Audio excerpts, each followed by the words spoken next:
नमस्कार दोस्तों, मैं हूं आपके साथ रीना। हर बार की तरह हमारी टीम आपके लिए लेकर आई है कुछ ऐसे करियर ऑप्शन जो आपको पहुंचा सकते हैं सफलता के शिखर पर। आज आपके पास अनगिनत ऑप्शंस हैं। ऐसे में ये जरूर ध्यान रखें कि करियर चुनाव करते वक्त रिसर्च करें।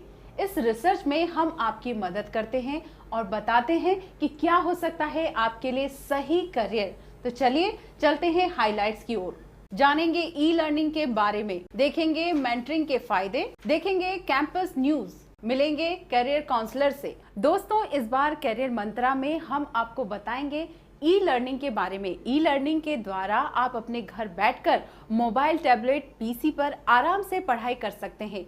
आइए जानते हैं ई लर्निंग के और भी फायदे इस सेगमेंट में।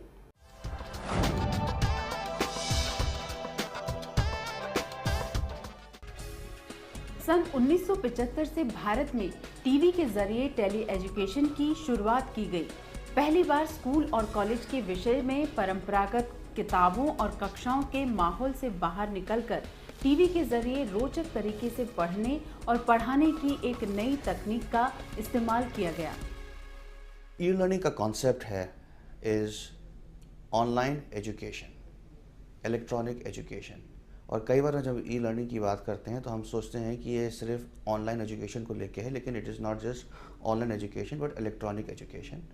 एंड इलेक्ट्रॉनिक एजुकेशन के कई फ़ायदे हैं। ई लर्निंग से क्या होता है कि जो एजुकेशन का जो प्लेटफॉर्म है वो पहले से सेट कर दिया जाता है और उसके बाद हर स्टूडेंट को किसी भी टाइम पे किसी भी जगह पे सेम एजुकेशन मिलती है। और ये एक मेन कॉन्सेप्ट है ई एजुकेशन का। कंप्यूटर्स, आईटी और इंटरनेट के आने से ये पूरी प्रक्रिया डिजिटल और इस्तेमाल में बेहद आसान हुई है और आम जन तक पहुंच सकी है।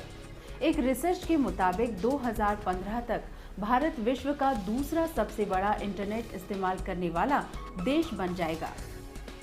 ई लर्निंग जो है एक ऐसा माध्यम मेरे को नज़र आता है जिसके थ्रू हम बहुत दूर दूर तक और गाँव में इंटीरियर तक एक क्वालिटी एजुकेशन दे सकते हैं। कि जो एजुकेशन आज सिर्फ आईआईटीज़ और आईआईएम्स और इस टाइप के एलिट इंस्टीट्यूशन में अवेलेबल थी, ई लर्निंग के थ्रू ये अब हर किसी को अवेलेबल है। और हम अपने देश के गांव-गांव में जाकर स्टूडेंट्स को same level of education provide कर सकते हैं ई लर्निंग के थ्रू। डिजिटल एजुकेशन में मल्टीमीडिया का खासा इस्तेमाल हो रहा है। मल्टीमीडिया एक ऐसी तकनीक है जिससे किताबों में पढ़ाए जा रहे सब्जेक्ट्स को रोचक तरीके से बताया और समझाया जाता है। Digital education computers, tablet, mobile और इंटरनेट के जरिए क्लासरूम तक पहुंच चुकी है। न सिर्फ पढ़ाई को रोचक और ज्ञानपूर्ण बना रहा है, बल्कि युवाओं के लिए ये नया करियर ऑप्शन बनकर भी उभर कर सामने आया है। तो ये प्रोसेस की शुरुआत होती है SME से, सब्जेक्ट मैटर एक्सपर्ट्स।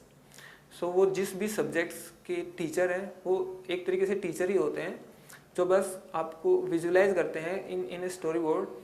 पूरे आपके पास जितना ज़्यादा कंटेंट होता है वो उसमें से मेन कंटेंट चूज़ करते हैं और उनके रेलिवेंट इमेजेस, तो ये सब उनका सोचने का काम होता है। और इसके लिए वो लोग ग्राफिक डिज़ाइनिंग के जो लोग होते हैं उनके साथ उनको कोऑर्डिनेट करना होता है और उनके साथ मिलके वो सारा विजुलाइज करते हैं। उसके बाद चीज़ें आती हैं इलस्ट्रेटर के पास कि वो कैरेक्टर होते हैं हमारे, उसमें सर्टेन ऑब्जेक्ट्स होते हैं, उन सबको वो डिज़ाइन करता है। उसके लिए जो फाइन आर्ट्स के लोग होते हैं वो सारा काम करते हैं, जो ड्राइंग्स, स्केच से लेके और उसको डिजिटली वो कन्वर्ट करते हैं। डिजिटल पेंटिंग होती है वो लोग करते हैं। उसके बाद डिजाइनर्स होते हैं और एनिमेटर्स होते हैं। अब उसके लिए भी अलग अलग फील्ड्स आते हैं कि कुछ लोग ऐसे हैं जो फ्लैश पे काम करते हैं तो वो फ्लैश एनिमेशन करते हैं। लेकिन आजकल जो ट्रेंड चला हुआ है वो आप अपने लैपटॉप उस पर एंड्रॉयड फ़ोन्स पे या अपने स्मार्टफोन पे आप ट्यूटोरियल्स पढ़ सकते हैं, तो उसके लिए भी इसका स्कोप बढ़ा है। अब HTML5 लेटेस्ट चला हुआ है। बच्चों के सामने वीडियो अवेलेबल है, ऑडियो अवेलेबल है, डिजिटल टेक्स्ट अवेलेबल है, सिमुलेशंस अवेलेबल हैं और यहाँ तक कि बच्चों को उस क्लासरूम के सीमा में काम ना करते हुए दूसरे बच्चों के साथ किसी और जगह में हो सकते हैं बच्चे, वो वीडियो कॉन्फ्रेंसिंग के ज़रिए, चैट रूम्स के ज़रिए उनके साथ संपर्क में हैं। तो इस तरह के जो क्लासरूम का निर्माण अगर आप करते हैं तो फिर वहाँ पर आपको एक वैरायटी ऑफ मटेरियल्स उपलब्ध हो जाते हैं। तो ये हर तरह का जो मटेरियल आप कहें, इलेक्ट्रॉनिक मटेरियल कहें या डिजिटल मटेरियल कहें, तो इस मटेरियल को बनाने का जो प्रक्रिया है ये अपने आप में एक कंप्लीट स्किल सेट है, एक कंप्लीट कैरियर ऑप्शन बन सकता है। परंपरागत और पुराने तरीके से हटकर अब शिक्षा प्रणाली जहां नया रूप ले रही है, वहीं अपने साथ मल्टीमीडिया में करियर के कई क्षेत्र भी ला रही है, जैसे video editor, web designers, animators, photographer, 3D artist, graphic artist और क्रिएटिव डायरेक्टर। इंटरनेट उपलब्ध है, सभी को मौके हैं कि वो ढूंढ के निकाल लें, तो आप उनके साथ एक कंपटीशन में लगे हुए हैं कि मैं जल्दी से किसी चीज़ को कैसे खोज निकालूं, कैसे अपने आप को अपडेट रखूं। कोई भी एक लंबा करियर नहीं बन सकता इस क्षेत्र में, हर करियर में एक निरंतर बदलाव होता रहेगा और हम अपने आप को अडेप्ट करते रहेंगे, तो then we will be able to survive in this field. हमारे प्रधानमंत्री जी की योजना है जिसके अंतर्गत वो कई गाँव को आपस में नेटवर्किंग के थ्रू जोड़ रहे हैं और वाईफाई हॉटस्पॉट दिला रहे हैं और मोडम्स के थ्रू जोड़ रहे हैं। मेरे हिसाब से ये एक बहुत बड़ा फाउंडेशन लिया गया है जिसके थ्रू अब ई लर्निंग उन सब गाँव तक पहुंच सकेगा, क्योंकि एक बहुत बड़ा माध्यम है। अगर मल्टीमीडिया के क्षेत्र में आप कैरियर बनाना चाहते हैं तो ज़रूरत है कि आप क्रिएटिव हों और नई नई तकनीकों के प्रति सजग रहें, क्योंकि आज का युग तकनीक का युग है। प्रॉपर गाइडेंस या मेंटरिंग आपकी मदद कर सकती है सपनों की मंजिल पाने में। इस हफ्ते करियर दर्पण में हम आपको रूबरू करवाएंगे कॉलेज में होने वाले एलुमनाई मीट से। तो आइए देखते हैं करियर दर्पण।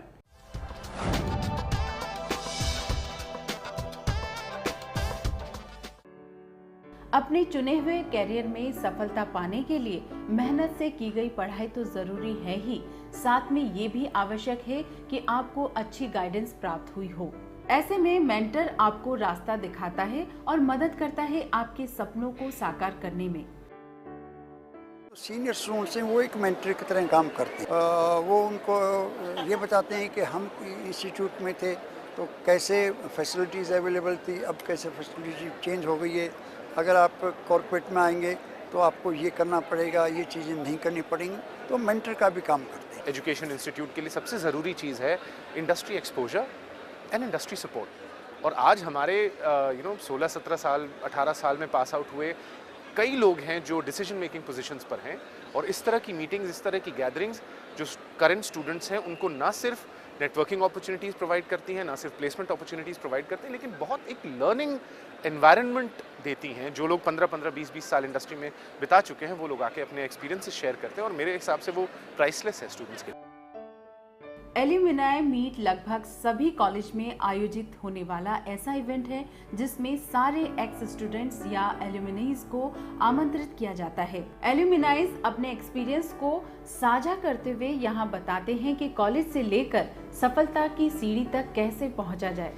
एलुमनाई मेंटरिंग काफी फायदेमंद है, जैसे विद्यार्थियों को प्रोफेशनल से बात करने का और उनके साथ रहने का मौका मिलता है।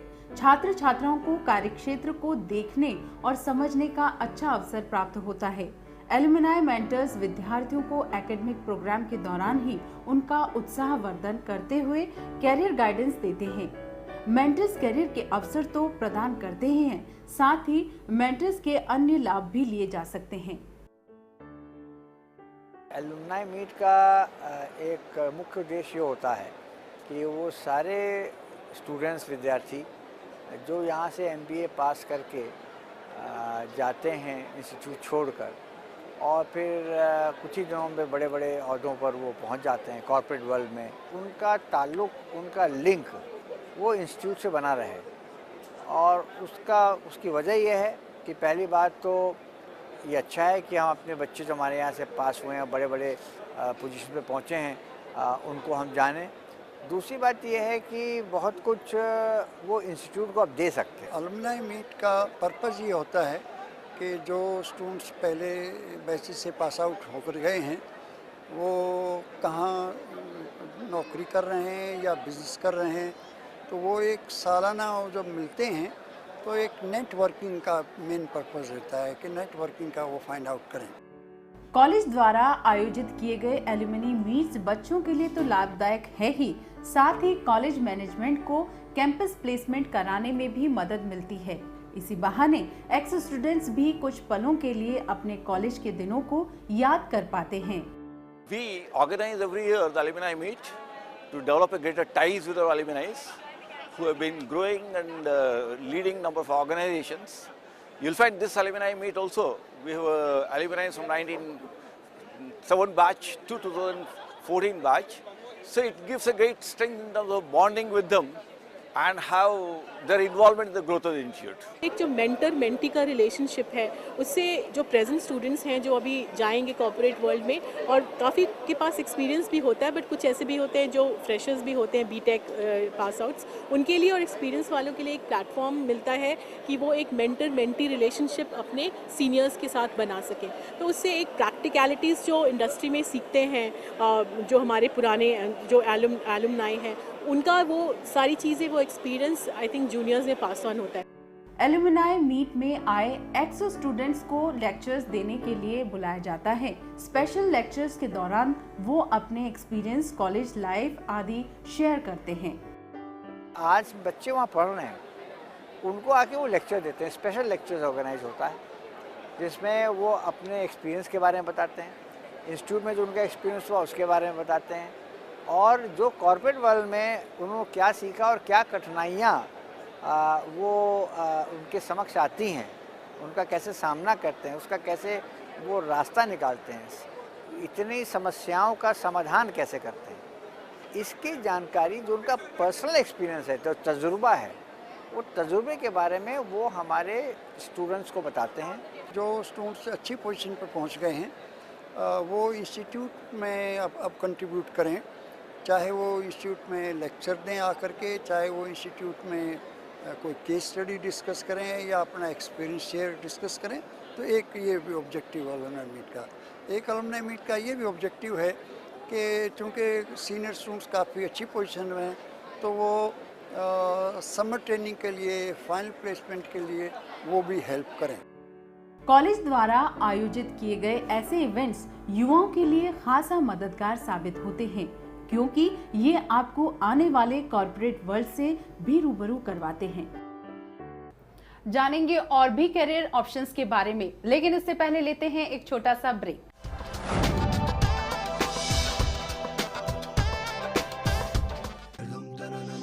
One day, my classroom will have no boundaries. One day, I will soar on the wings of global knowledge.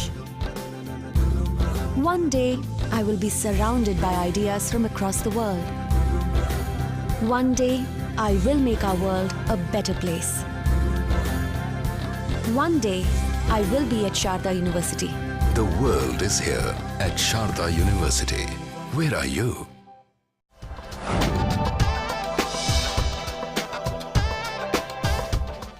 अच्छी post, government job, blue light किसे नहीं पसंद। हर कोई चाहता है आईएएस, आईपीएस, गवर्नमेंट ऑफिसर बनना।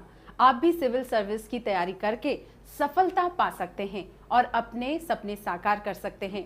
सिविल सर्विसेज के बारे में और जानेंगे हमारे करियर एक्सपर्ट से। तो देखते हैं सेगमेंट करियर काउंसलर।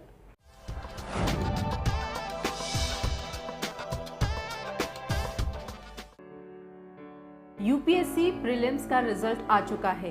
करीबन 17,000 कैंडिडेट्स ने यूपीएससी मेंस के लिए क्वालिफाई किया है। 24 अगस्त 2014 को आईएएस प्री में 4.5 लाख प्रार्थियों ने हिस्सा लिया था।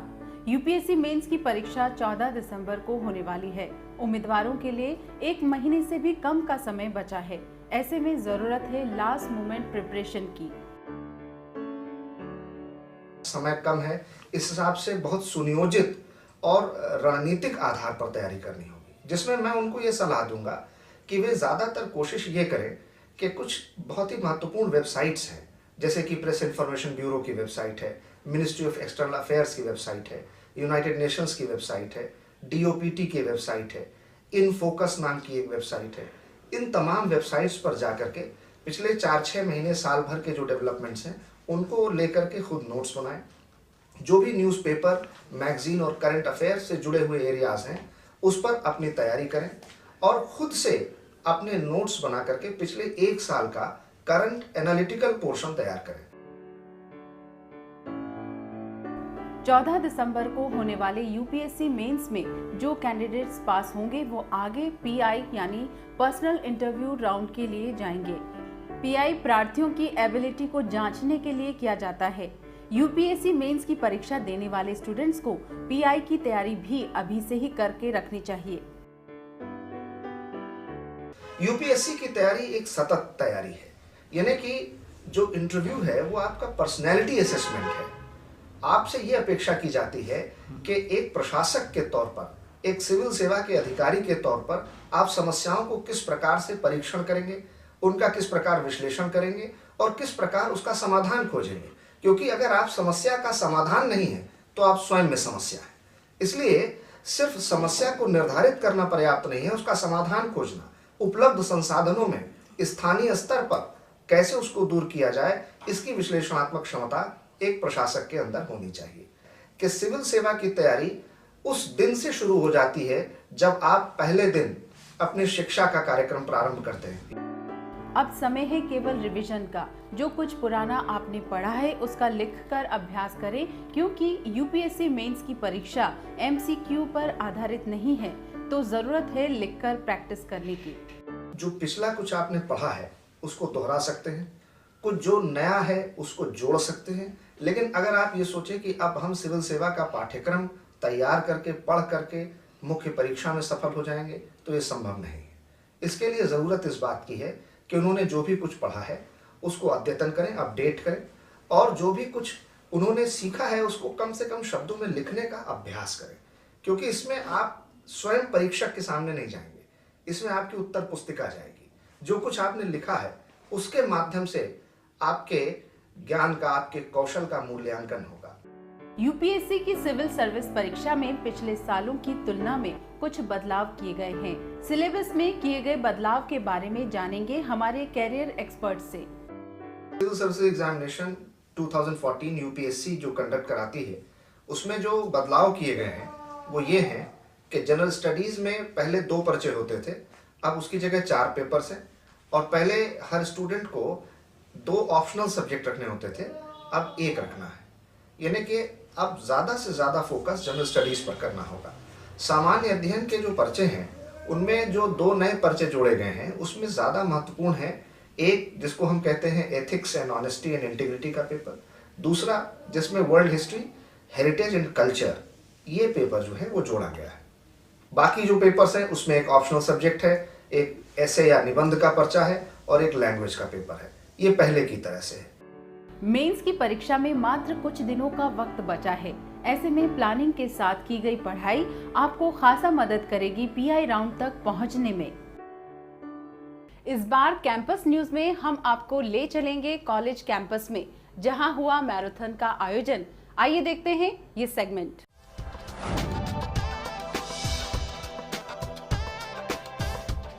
हाल ही में देश भर के बच्चों और युवाओं ने 14 नवंबर को चिल्ड्रंस डे मनाया। बाल दिवस पूर्व प्रधानमंत्री जवाहरलाल नेहरू की बर्थ एनिवर्सरी के उपलक्ष्य में मनाया जाता है। चाचा नेहरू को बच्चों से लगाव के कारण इसे चिल्ड्रंस डे या बाल दिवस के रूप में मनाया जाता है। 14 नवंबर एक दिन ऐसा है जिसमें पंडित जवाहरलाल नेहरू जी का जन्मदिन तो है ही, साथ ही साथ वो बच्चों से बहुत प्यार करते थे और उसके पीछे एक सीधा सा कारण था, क्योंकि वो मानते थे कि बच्चे ही देश का भविष्य हैं और अगर बच्चे को एक एक चीज़ अच्छी बताई जाए, अच्छे गुणों का समावेश किया जाए उनके बचपन से ही, तो शायद वो एक देश को नई दिशा दे सकते हैं, नया नेतृत्व दे सकते हैं। ये उनकी सोच थी और हमने उसी सोच को आगे बढ़ाते हुए इस काम को अंजाम दिया है। आप देखेंगे अनेक विद्यालयों में इस तरह के अनेक कार्यक्रम होते हैं जिसमें कि बच्चों के अंदर समन्वय की भावना, नेतृत्व की भावना को उजागर करते हुए अनेक कार्यक्रम किए जाते हैं, चाहे वो सांस्कृतिक कार्यक्रम हो या चाहे वो नेतृत्व से संबंधित सारे कार्यक्रम हो। बाल दिवस पर रंगारंग कार्यक्रमों का आयोजन किया जाता है। शिक्षक अपने प्यारे बच्चों के लिए नाच गाने से लेकर कविता, स्पीच जैसे मनोरंजन कार्यक्रम पेश करते हैं। लेकिन एक कॉलेज ने इस बार कुछ अलग ही ढंग से बाल दिवस मनाया। बढ़ते हुए क्राइम के विपक्ष में मैराथन का आयोजन करके ये मैराथन 15 साल से अधिक युवकों के लिए थी। क्षेत्र के करीबन 3000 लड़के लड़कियों ने इसमें भाग लिया और 6 किलोमीटर तक की दौड़ लगाई। इसका उद्देश्य बहुत पवित्र और बहुत ऊंचा है, क्योंकि आज आप देख रहे होंगे हमारे समाज में अनेक तरह की कुरीतियां हैं, अपराध हैं और शांति तकरीबन हमारे समाज से गायब हो गई है। और इस चीज़ का पुनर्जागरण करने के लिए लोगों के मस्तिष्क में हम लोगों ने ग्रेटर नोएडा मैराथन का आयोजन किया है। और इसमें हमने जानबूझकर 15 वर्ष से लेकर 18 वर्ष की उम्र के किशोरों को लिया है, क्योंकि किशोर अवस्था ऐसी होती है जो ना पूरी तरह से बचपन होती है और ना ही पूरी तरह से प्रौढ़ावस्था या यौवन में होती है।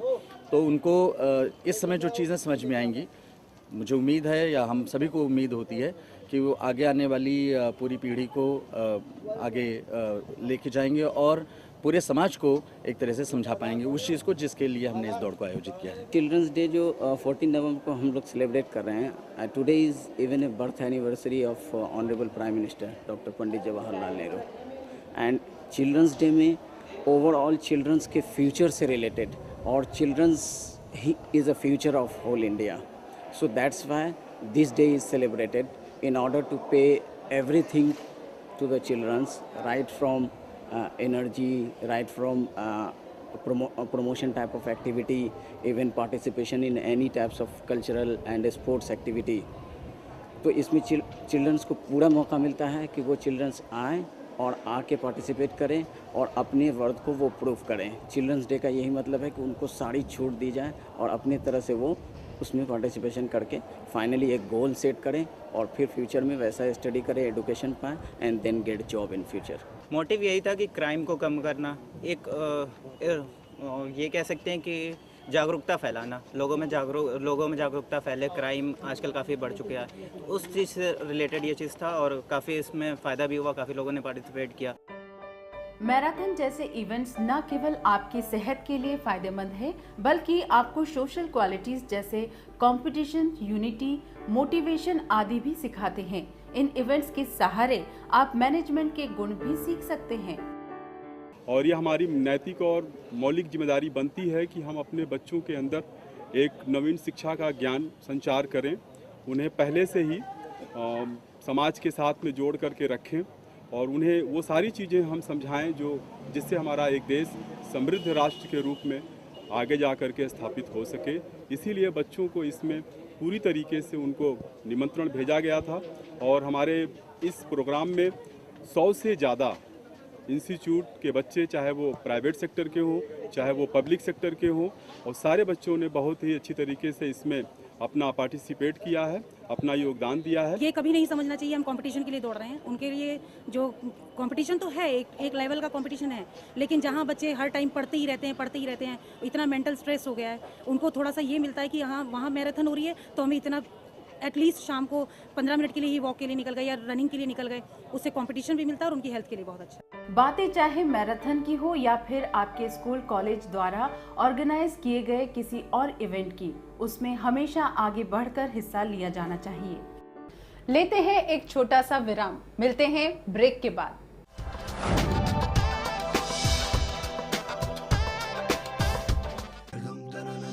One day, my classroom will have no boundaries. One day, I will soar on the wings of global knowledge. One day, I will be surrounded by ideas from across the world. One day, I will make our world a better place. One day, I will be at Sharda University. The world is here at Sharda University. Where are you?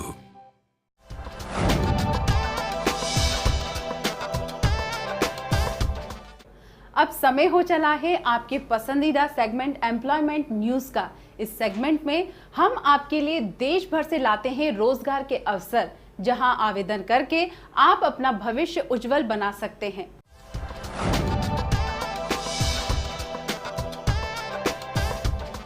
MOIL limited chief, deputy chief जैसे पदों के लिए आवेदन स्वीकार करता है। आवेदक के पास ग्रेजुएशन की डिग्री के साथ माइनिंग और माइन सर्वे में डिप्लोमा होना आवश्यक है। अप्लाई करने के लिए अंतिम तिथि 10 दिसंबर 2014 है। अधिक जानकारी के लिए इसके वेबसाइट पर जाएं। UPSC combined defence services examination के तहत विभिन्न पदों के लिए नियुक्ति की जाएगी। IMA, INA, AFA, OTA में नियुक्त होने के लिए आपके पास इंजीनियरिंग की डिग्री और अन्य कोई डिग्री होना आवश्यक है। फॉर्म भरने के लिए लास्ट डेट है 5 दिसंबर 2014। ज़्यादा जानकारी के लिए UPSC की साइट पर जाएं। West Bengal public service commission assistant manager masters जैसे अनेक पदों के लिए आवेदन स्वीकार करता है। कैंडिडेट के पास ऑनर्स या मास्टर्स की डिग्री होना अति आवश्यक है। आवेदन करने के लिए अंतिम तिथि 2 दिसंबर 2014 है। अधिक जानकारी के लिए इसकी वेबसाइट पर लॉगिन करें। Indo Tibetan border police force constable के पद के लिए आवेदन स्वीकार करता है। अगर आप 10वीं पास हैं तो 15 दिसंबर 2014 से पहले अप्लाई कर सकते हैं। अधिक जानकारी या ऑनलाइन आवेदन के लिए इसकी वेबसाइट पर जा सकते हैं। Institute of liver and biliary science विभिन्न पदों के लिए एप्लीकेशंस आमंत्रित करता है। प्रोफेसर्स, एडिशनल प्रोफेसर्स जैसे रिक्ति के लिए क्वालिफिकेशंस पद अनुसार हैं। ऑनलाइन अप्लाई या अधिक जानकारी के लिए 10 दिसंबर 2014 से पहले इसकी वेबसाइट पर जाया जा सकता है। इस एपिसोड में बस इतना ही। मिलेंगे अगले हफ्ते इसी समय नए करियर ऑप्शंस के साथ। अगर आपको है कोई कंफ्यूजन अपने करियर को लेकर तो हमें ईमेल जरूर करें। हमारा ईमेल एड्रेस है bckddnews@gmail.com। आप हमें हमारे फेसबुक पेज पर भी फॉलो कर सकते हैं। एपिसोड को दोबारा देखने के लिए आप हमारे YouTube पेज पर भी जाकर सब्सक्राइब कर सकते हैं। बाकी खबरों के लिए आप देखते रहिए DD न्यूज़। नमस्कार।